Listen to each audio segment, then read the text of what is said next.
Más fake news, noticias falsas o como le quieran llamar. Tenemos mensajes porque les preguntábamos a ustedes sobre si alguna vez sin querer, digamos, tuvieron que reconocer que fueron partícipes de difundir una noticia falsa. Claro, Leo lo decía más temprano con el tema de a veces de los difuntos, ¿no? Que rápidamente uno se conmueve con la información y da por fallecido a alguien. Mensajes porque les preguntábamos a ustedes sobre si alguna vez sin querer, digamos, tuvieron que reconocer que fueron... Veces antes el rumor, el teléfono descompuesto, era más de la conversación, del encuentro social. Lo cierto es que ahora proliferan las noticias falsas, las fake news. Hay mucha manipulación, hay intencionalidad detrás de eso y por eso hemos convocado para charlar sobre este tema a una especialista como nuestra colega Ana Laura Pérez del diario El País. Bienvenida, estás, Laura. Ana? ¿Cómo les va? ¿Todo bien? Muy bien, ¿y usted? Bien. Bien. Primero voy a hacer un comentario que probablemente o sea, la gente que me ha escuchado hablar del tema lo sabe. A mí la expresión fake, o sea, a los periodistas la expresión fake news no nos gusta. Y no nos gusta porque entendemos que cuando las noticias, son verdaderas y no falsas. Claro. Y que gran parte de este fenómeno... esto no quiere decir que los medios no hayamos metido la pata, la hemos metido, pero este fenómeno en realidad es más hijo de la viralización de las redes sociales, por ejemplo. Si bien es verdad lo que dijo el invitado anterior, es más viejo que el agujero del mate, el fenómeno, solo que ahora es como exponencial.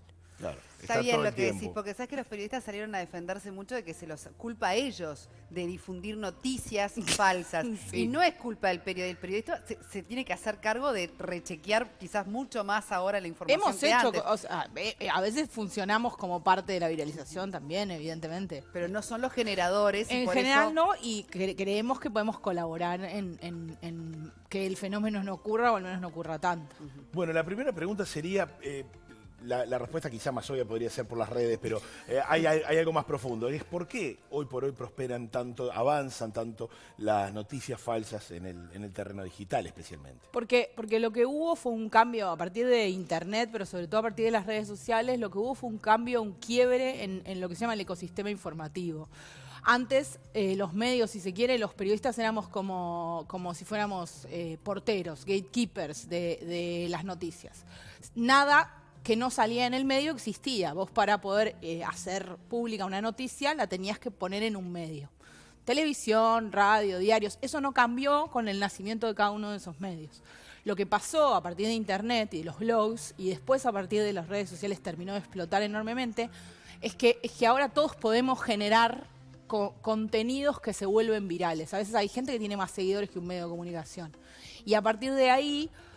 lo que se empezó a generar es que la gente tiene acceso a viralizar contenidos cuando no necesariamente tiene la formación o los elementos necesarios para saber qué cosas... O sea, por ejemplo, transformamos el reunión de amigos en ¿viste que fulano tal cosa? En una cosa que pueden ver miles y miles. Claro. Entonces, el viste que fulano tal cosa a veces no es cierto. Bueno, después hablaremos de la intencionalidad, más allá de lo que puede ser un falso rumor, la intencionalidad. Claro. ¿Cómo detectar? ¿Cómo saber si eso puede ser cierto o no? ¿Hay elementos como para cada uno poder utilizar? Ya nos los vas a contestar, pero antes mensajes de la gente que cuenta su experiencia con esto de las noticias falsas. Bueno, Agustina dice, con el tema de las noticias falsas se va a incrementar este tema con las elecciones en octubre. Bueno, ahora vamos a referirnos a este tema también. Las noticias falsas no son solamente en la política, sino en varios ámbitos. Le gusta el programa, dice Matías. Bueno, y no es ninguna noticia falsa. Eso último. Bueno, tenemos herramientas. Hoy podemos tener indicios de que podríamos estar frente a una fake news. Sí, tenemos. Digamos que tenemos como dos familias de indicios. Los primeros en realidad, o sea, si bien hay herramientas, lo primero es uno mismo. O sea, la desconfianza y cierta actitud de desconfianza. Cristian hablaba más temprano de la asimilación sesgada, por ejemplo. Lo primero que tenemos que pensar es que si esto que tenemos enfrente es tan bueno como para ser cierto, tal vez no sea cierto. Muchas veces las noticias falsas o los contenidos falsos tienen la respuesta de que son falsos en el propio contenido.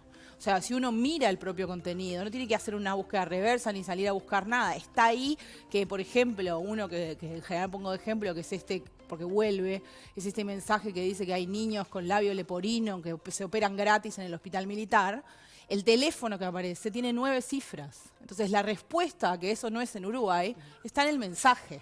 Pero la Porque los mayoría de la teléfonos gente- en Uruguay no tienen 9 cifras. No, y el problema es que la mayoría de la gente nos quedamos, me voy a incluir, con el título en redes sociales. Vos en Twitter mirás la foto y el título. Sí. No entrás No. y lees el desarrollo. Y muchas veces con eso alcanza para que retuitees, por ejemplo. Sí, de hecho hay experimentos de gente que ha hecho eso, de poner una foto y un link diciendo, y un título que dice una cosa, y cuando tú entras en el link dice esto en realidad es un invento y es un experimento, y hay un montón de gente que igual cae. Antes de ir a algún ejemplo concreto con el que estemos familiarizados, porque ha ocurrido en los últimos días, Ana Laura mencionó al pasar búsqueda en reversa, y quizá alguno no esté familiarizado con el término.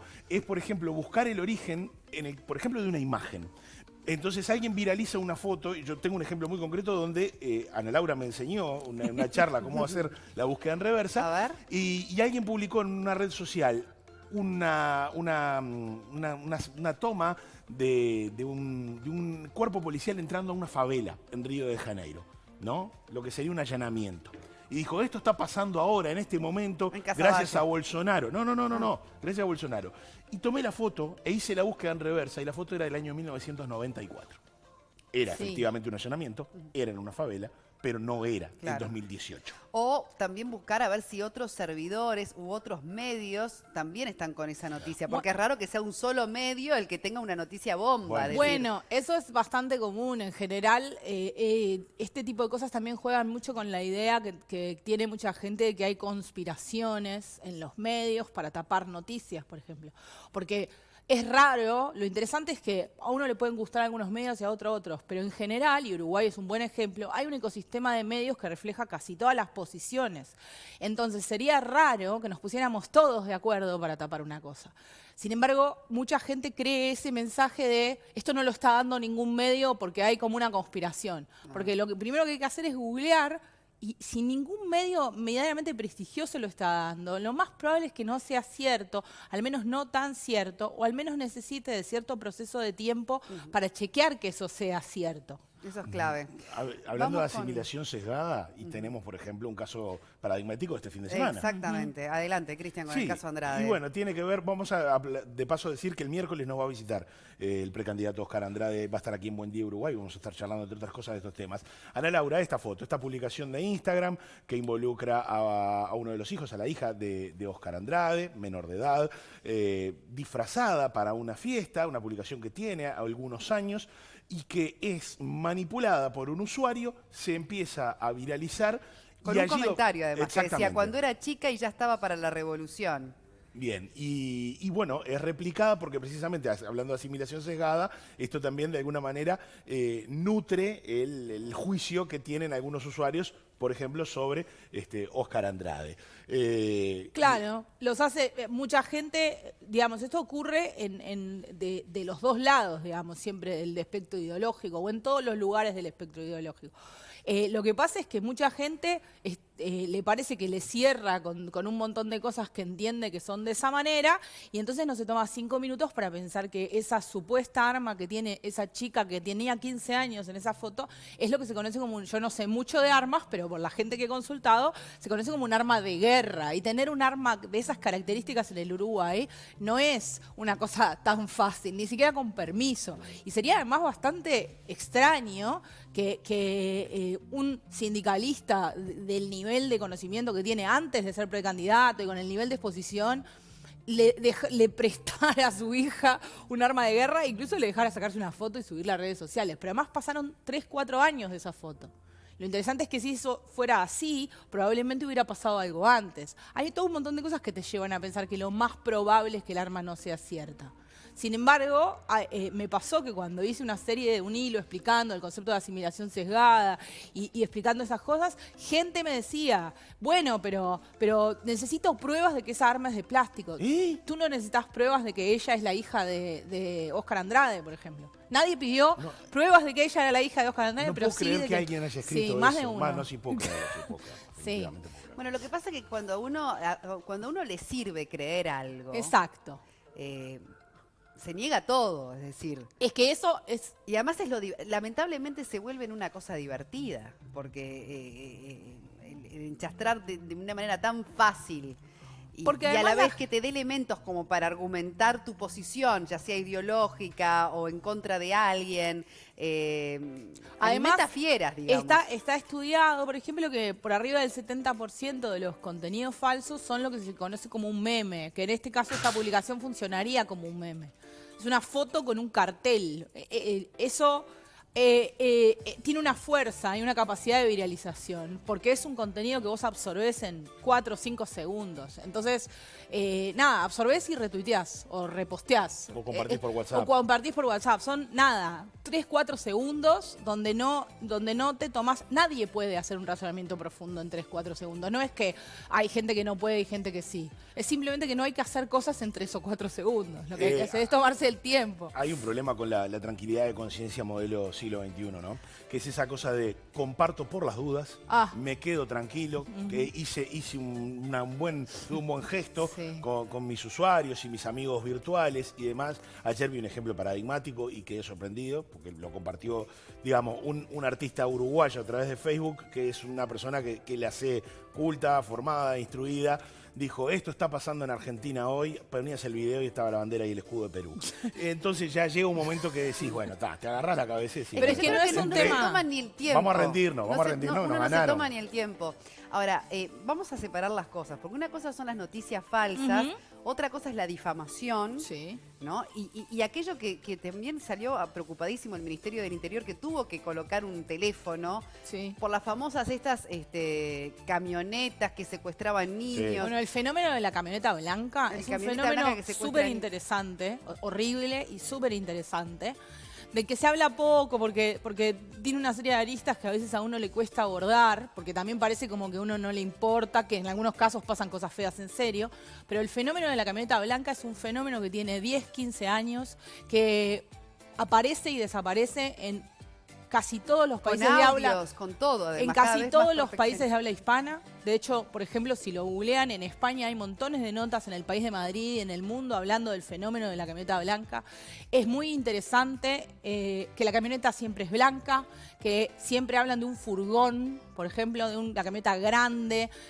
Hay una serie de características que se repiten, hay otras que van cambiando y evolucionando, pero básicamente es el mismo, es como el viejo de la bolsa digital y 2.0, y la verdad es que es muy impresionante porque empieza a generar un fenómeno que es que la gente empieza a relatarlo como si lo viviera. Se generan fenómenos de como de... O ya cree haberla visto. Exactamente.